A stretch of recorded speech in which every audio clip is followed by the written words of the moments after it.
Hey there guys, I hope everyone's doing well. Today we are going to be making a blueberry galette, which is essentially a rustic tart, or a pie that's made without a pie tin.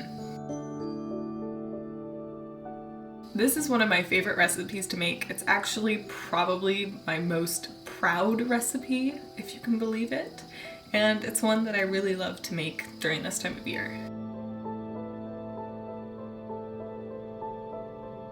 For me, I find a lot of symbolism in pulling summery foods back into in bulk, like blueberries. And in the summertime, I take my blueberries that I've freshly harvested and I freeze them until now. And I get to use them, and it's kind of this little tradition of welcoming back the sun for me, and maybe for you too.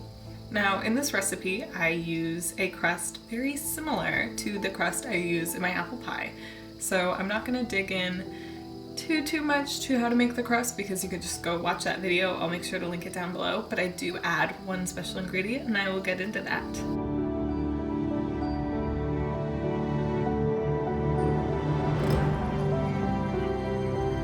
But anyways, let's dig into what you're going to need. For the crust, you will need 2 cups of flour, 1 teaspoon of salt, 10 tablespoons of butter, 2 egg yolks, 4 tablespoons of ice water, and 1 tablespoon of a cinnamon sugar mixture. Now for the cinnamon and sugar mixture, I'd recommend making more than 1 tablespoon because I do use it a lot throughout this recipe.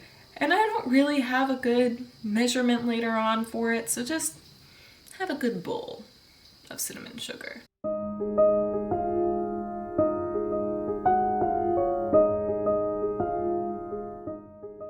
Now for the inside, this is not an exact science, and that doesn't help, but I will try to explain where I add more or just kind of wing it, like with the first one, the blueberries. I recommend having 2 cups of blueberries, but I usually add maybe half a cup more, quarter to a half cup more. Kind of depends on the blueberries that I have and what I'm feeling that day. I also add about a 1/3 cup of sugar, 2 tablespoons of cornstarch, or this time I added a handful of flour because I'm out of cornstarch. That works as well. You will also need half a lemon, juice and zest, a little pinch of salt, and just add so much cinnamon sugar. And then just to finish it off, you're gonna need 1 tablespoon of butter or 2 tablespoons of butter. I usually use 2 tablespoons of butter. Recommend for a normal human 1 tablespoon of butter. I love butter, so I'm gonna add more. A little more butter, like 2 tablespoons again. And some coarse sugar, plus that cinnamon sugar I talked about earlier. Now to make it, it's pretty simple. I'm not gonna go too far into the crust because I do have a whole video explaining that, and it's kind of a long process.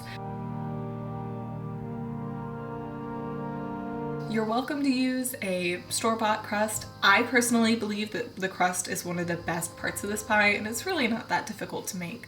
So I would recommend making that. It really does bring it to such a high level of just amazing goodness. But I'll link it down below, and just remember to add that tablespoon of cinnamon sugar. And I just add that in with all the other dry ingredients. But once that's all said and done, you've mixed it all together and got it into a little disc and put it in the fridge, it's time to move on to the filling. So usually I start with the blueberries and then I go in with the sugar and everything, but there really isn't a lot of science to creating this step because it's just a simple mixture. There's nothing really going on with the filling that needs to be exact. Honestly, I just throw it all in a bowl and mix it up.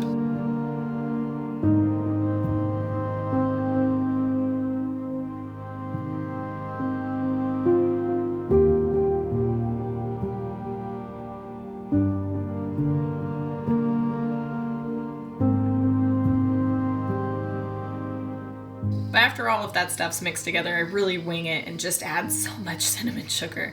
I don't really know the exact ratio, but just till it tastes good. Alrighty.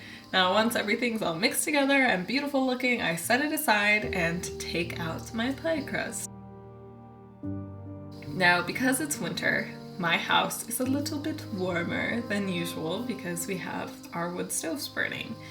I live in a log cabin and we do heat mainly with our fireplace, which means it gets very warm in the kitchen. So my butter was melting really fast in my crust and I just decided to roll it out in between 2 layers of parchment so I didn't have to keep adding flour to the dough just to get it to stop sticking to my rolling pin. Now because of the heat, once it was rolled out, it was a little warmer than I would have liked it to be. So then I put it back in the refrigerator.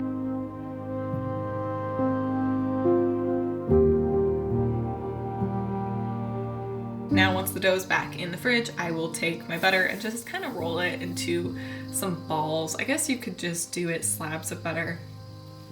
I don't know why I roll it into balls. I think it looks prettier, even though they're going to melt, but do whatever feels right to you.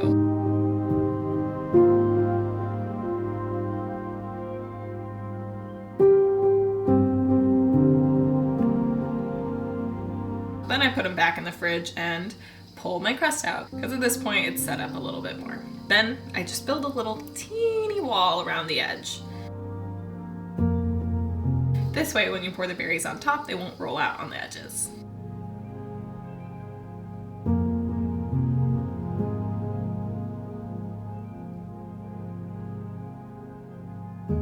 Then just pinch up the edges of the pie crust and fold them in and create like a little cozy blanket around it.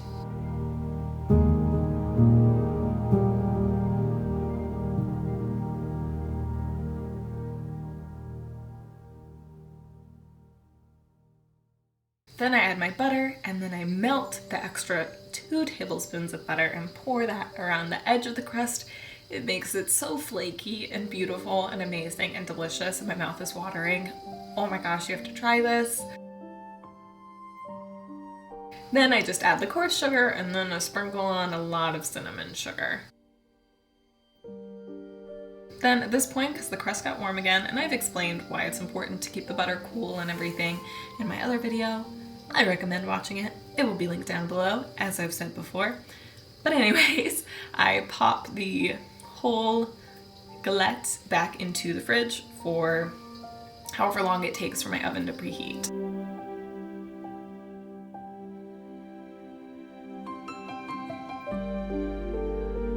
Now, to preheat, I set the oven to 450.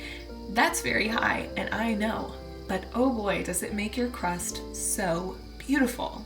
So beautiful.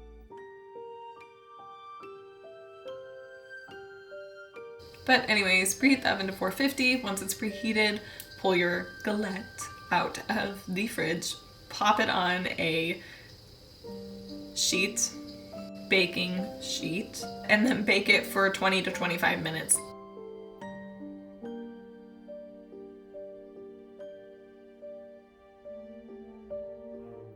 Usually you only really need 20 minutes, so keep an eye on it early. It can burn pretty quick at that high temperature.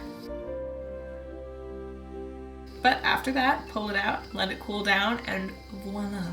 You have the most delicious and amazing galette you've ever had. And I'm very proud of it, so that's why I'm being gloaty and crazy about it, because it's good. It really is amazing, and I think it's worth trying, and it really does bring back that summer feeling and happiness of warm weather and the sun.